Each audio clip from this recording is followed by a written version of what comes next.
to the YouTube channel J Union. I'm J or Jada, and in today's video I will be doing a part 2 of my DKDKTV opinions, because in my first video I only really watched David's video as kind of an apology on behalf of his channel, and he kind of brushed over a few of the problems in the situation, but I kind of wasn't really sure what happened, but I still felt the need to make a video on it. So after watching partially a part of the podcast that got a lot of hate and doing more research on the situation, I decided that I should make a part 2. Not saying that my opinions have evolved. None of my opinions have changed. I still believe the same things that I said in the first video. I'm just making a part 2 of it. So the first thing I wanted to say is a reason why I think so many people were really offended on this was because the way Danny expresses things. He just has overall a rude expression. So I'm on like being true and saying what you want to say and getting out there, and that's a good value. But you also have to know that when you're getting a message across, there's basically 3 criteria: the words, your tone and expression, and your body language. And the way and the tone portion is the highest one that could alter you're getting your message across. So his tone and the way just he always appeals to things and introduces things just seems so rude. And that's one of my problems I've always had with Danny. I've never always really liked Danny from the two, because I was an active viewer of him, and he just always just didn't seem as respectful and nice and things. I'm like, yeah, get your message across, but you could always do it nicely. So one thing that really stuck to me is that, and I think a reason why it really got to people was because just how rude he sounded when he was getting his messages across. For example, I was able to get to this part when he said about the apps that BTS are doing, and like, yes, their apps, like BTS World is not really my cup of tea. I don't like not really into like YN fan fictions. I do read fan fiction, it's just like not really those type. And like some people do though. And he just like straight out says that the app sucked. I'm like, well, you're talking from your point of view. You're not really being that open-minded to think about what others would think about it. And also it's just kind of like, and he just says sucked. Like even Tamar said that getting apps and getting a bunch of things, they work really hard. She said over like 200 hours on this. That's a lot of work, and it's really rude to have someone say, well, what you just did sucked, and in that rude way. And that's another reason why I think he got so much hate. And it's just that I honestly believe that you shouldn't really be hating on someone that way, but it's just that you don't say that something sucked. You could sugarcoat it, make it seem more respectful, but don't say it just straight out sucked. And that's just really hurting for someone who likes this group, and to see someone say that, and also someone who profits from this group and whatever this group's doing. So I already went over the too much exposure thing, and honestly, thinking about what he said about it, it's really hypocritical to say I'm getting exhausted from all this stuff, because from all this stuff and you exposing them, you're getting the coin and you're getting benefits. And I retraced this in the other video, like BTS are bringing the coin in. BTS, you get your clicks, you get your cash, you get whatever you want.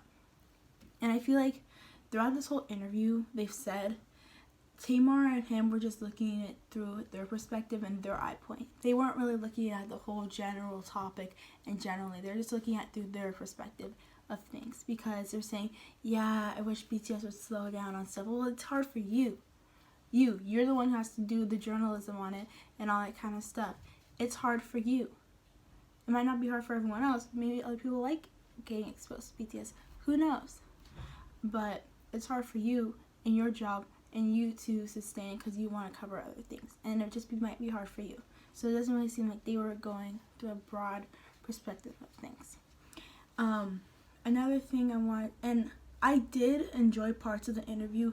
I enjoyed, not saying I didn't really enjoy all the stuff he said about BTS, like that's pretty much wrong, but the parts of like when Tamar was just talking about her career and how it is to be in the journalism field, I find that interesting, because in the future I would probably want to work, or I'm interested in that field, and I'm curious on how it works. So that part of the interview was fine, but you want to hear about my dreams. So another thing that I really really got to my mind, and I had no idea before I filmed the other video, was that Danny's backlash. So I was kind of okay, why is because I knew Danny was kind of on a hiatus and have a mental problem, and what was going on, and what he said to his backlash to the hate comments on his video were just horrific. That was unnecessary. He didn't need to do all those cuss words. He didn't need to say all that stuff. That was just unnecessary, horrific, and that honestly, that probably put me to the edge on why I don't like Danny anymore. And it's just wow, how mature are you? Come on. I'm younger than you. I wouldn't say that. People with a straight mind wouldn't say that. It's just how the immaturity level there. Honestly, that's just embarrassing. Honestly, I can't get over that. That was horrible. That was I can't even with that. So I just had to add that in. That was just horrific. So my thoughts on David's apology. I personally think that David didn't have to apologize. David, you don't really have to apologize. I understand why he did it. He said it because of the unprofessionalism of those comments, and everything was because it was on DKDK's TV platform. He felt that he needed to give an apology because he knew Danny wasn't going to do one after he tried to give it a chance to. And it's just that, but I honestly believe that David doesn't need to apologize. I would have been perfectly fine if he didn't apologize, because I know that was Danny's doing. I know we had to clear the minds of some people who thought it was oh, David was also behind this. Oh, David also helped editing this, and he said it was perfectly fine what he was saying, and David told Danny to say those comments. I don't know, but so it was professional of him and very strong of him for saying and having that live stream. But I personally believe that it wasn't too necessary. I still would have believed, because just from looking at the thing, their channel, I would have seen it's kind of 50-50, and their point of views on things are completely different. I don't know if it was an act, good cop, bad cop, but it's just, we're completely different. And also from just looking at their channel, I could already tell, even from being, again, I said I was an active viewer, I never really liked Danny. He just didn't really seem the most polite person and really open-minded. He kind of knew his opinion and wouldn't really change it. And I'm you should be able to change your opinion, evolve on things, and look beyond your eyes, okay? So I really didn't really like that. So that's were my original thoughts on DKDKTV.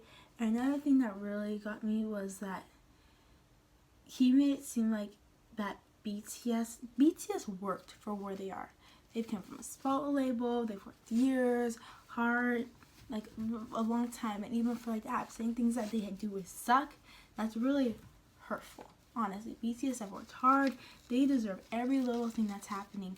And maybe, yeah, it might be nice to see other groups go to the point, but people these days, I'm not saying people are lazy, because there's some amazing people out there, but people's attention span only goes to a certain point. I've even said, some groups, I can't get into other K-pop groups at times because there's way too many members, and it's actually hard to get into more and more things. And BTS has pretty much clouded everything, and I'm fine with that. I'm fine with just sticking with BTS. I'm obviously open-minded, I'll go to other groups. I've said I like other groups too.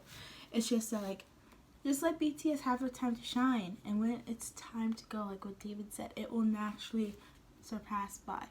It will naturally happen.